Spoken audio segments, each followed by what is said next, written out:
The NBA play-in tournament tipped off on Tuesday night with the 7 versus 8 and 9 versus 10 games in the Western Conference, and it will continue on Wednesday with the 2 Eastern Conference matchups. So let's break it all down with my guy, Jarod Hector of TrueHoop, who joins us now. Jarod, you in playoff mode now. The other day I talked to you, we're getting ready for playoff mode. Are you in playoff mode now? I'm getting close, right? So I'm like in play-in mode. So by Saturday, I'm ready to rock. But I liked what I saw last night. Hopefully we get some good games tonight as well. Hopefully we do. Let's talk a little bit about last night, because the Lakers, they've secured the number 7 seed with their win over the Pelicans. Now they will face the defending champion Denver Nuggets. What stood out to you about the Lake Show's performance on Tuesday night against the Pelicans? That in any one-game scenario, LeBron is still the best problem solver this game has ever seen. His ability to control the game and get the Lakers into whatever they need offensively, to get the right bodies in place defensively. I mean, the man, his brain is a supercomputer. He's seen it all. He's done it all, experienced everything with that recall memory. So nothing will surprise or faze him. And the Lakers played like that. They hit timely shots. They beat the Pelicans from 3. They were plus 15 from the 3-point line. And they got timely stops on defense and didn't turn the ball over. I mean, in a one game, and technically it's a double elimination, because if they lost, they'd play again. But in any one game scenario, those are keys to winning. And LeBron definitely showed up in that regard, even on a night where he didn't shoot the ball that well. I want to talk to you about Zion Williamson, because he was having himself quite the game, scoring 40 points, but he left the game and didn't return after suffering an injury with just over 3 minutes to go in the contest. Can the Pels win Friday's do-or-die game against the Kings if Zion Williamson is not there in the lineup?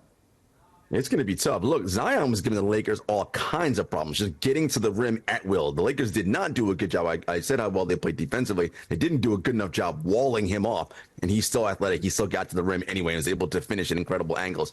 Look, the Pelicans have beaten the Kings 5 times this season, so history will tell you that they feel confident. Zion wasn't available in all 5 of those games, but still, that's a positive sign for the Pelicans. If you're the Kings, you just slayed the dragon that is the Golden State Warriors for them anyway. Not that they are the dragons of the league this year. So I think they're feeling good. But I think without Zion, it's going to be a test for New Orleans. And, the way Sacramento's feeling right now, feeling good about themselves, it might be tough. Might be tough there. We will see. Now, you just mentioned the Kings. They knocked off the Warriors or slayed the dragon, as you said. And I think the big question for everyone with Golden State, now that their season is over, is, have we seen the end of the Warriors' dynastic core? And do you think Tuesday was the last time that we saw Steph, Draymond, and Klay together in a Golden State uniform? So in terms of the team winning championships, yes, that's long gone.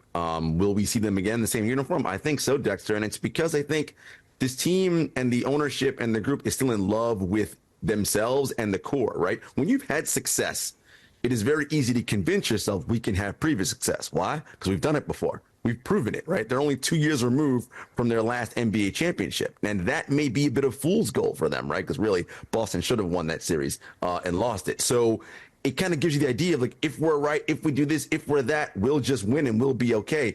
And I'm just not sure that's quite the case here with this Golden State Warriors team. Steph wants to keep winning. I know that. He said as much, but it's a problem.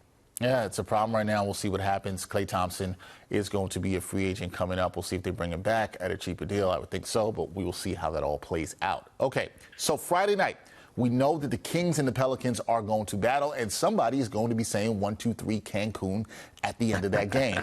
Which of these teams advance and capture the 8th seed in the West?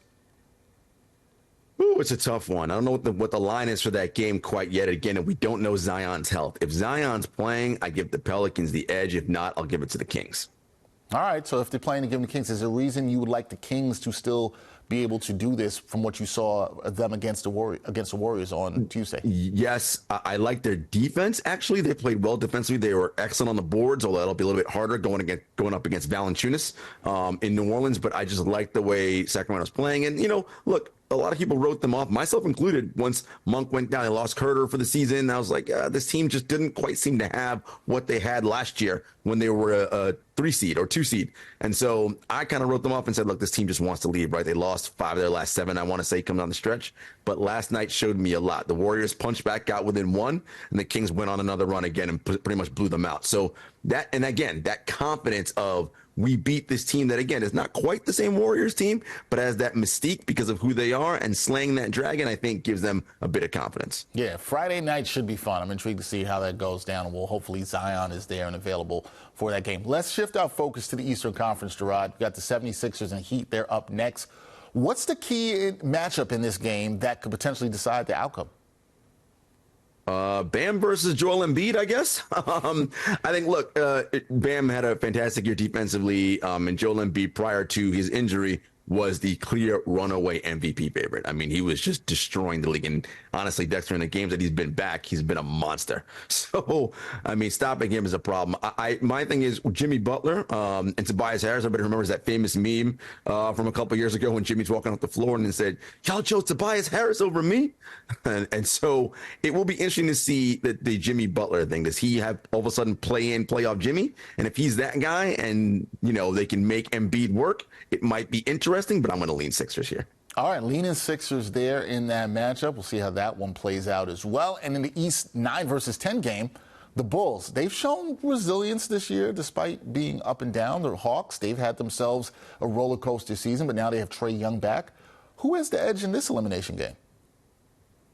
The battle of two teams that are really poor performing in so many ways. Look, the Hawks do have Trae Young back, but, you know, they were playing well without him, with just DeJounte Murray. I mean, anytime a big, high-volume, ball-dominant guy leaves the team picks up a new identity and learns how to play without them, and now he's back. So that's going to take some adjusting. Okongwu, I'm not sure about his injury status, so there's an issue there. And, you know, the Bulls, DeMar DeRozan gets to a spot in any time. Apparently, nobody can stay in front of Kobe White. And Alex Caruso is a nightmare defensively and can shoot the three. He hits 40% from three. So I like the Bulls in this one because I just don't love what the Hawks are doing. So that's where I'm going with that one tonight. All right, going with Chicago in this one. We will also see how that one plays out. So the way you have it, it could then necessarily be Chicago playing Miami for that 8th spot. We'll see if that happens. All right, last thing for me, Jarod. This is the 4th year of the NBA having the play-in tournament. How do you think the play-in tournament format has impacted the competitive nature of this league? I mean, can we say it's been anything but successful? It's been a phenomenal intervention. So kudos to Adam Silver and the team over at NBA headquarters.